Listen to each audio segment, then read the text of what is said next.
നിക്കാഹാണ് നമ്മുടെ ജനുവരിയിൽ കഴിഞ്ഞത്. അപ്പൊ എന്റെ ചേട്ടൻ പുറത്താണ്. എന്റെ ചേട്ടൻ എടപ്പാള് ഭാഗത്തുള്ള ഫംഗ്ഷൻ കഴിഞ്ഞിട്ടില്ല. ട്രിവാൻഡ്രത്ത് വെച്ചിട്ടുള്ള ഒരു ചെക്കന്റെ നാട്ടിലും പെണ്ണിന്റെ നാട്ടിലും ഒരു പ്രോഗ്രാം ഉണ്ടാവുമല്ലോ. അപ്പോ പെൺകുട്ടിയുടെ വീട്ടിലെ നാട്ടിലെ പ്രോഗ്രാം കഴിഞ്ഞു.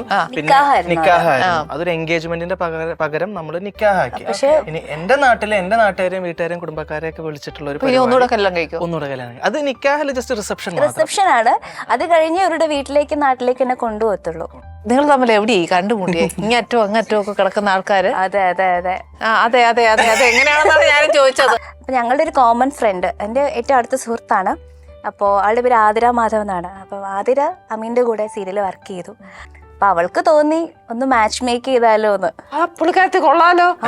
നിങ്ങൾ അറിയാതെ തന്നെ പുള്ളിക്കാരത്തി മാച്ച് മേക്ക് ചെയ്തു. അത് മാച്ച് മേക്ക് ചെയ്തിട്ട് ഞങ്ങളോട് ഒന്ന് പറഞ്ഞു, ഇങ്ങനെ പ്രസന്റ് ചെയ്തു. ഇന്നൊരാളെന്നോടൊന്നും ഇങ്ങനെ പറഞ്ഞു, ഇന്നൊരാളെന്റെ സീരിയലിലെ നായകനാണ്, പയ്യൻ എടപ്പാളുകാരനാണ്, എഡ്യൂക്കേറ്റഡ് ആണ്, നല്ല പയ്യനാണ്, നമുക്കൊന്ന് ആലോചിച്ചാലോ എന്ന് ചോദിച്ചു. അതുപോലെ അവിടെ ഡയനടുത്ത് ഒന്ന് പറഞ്ഞു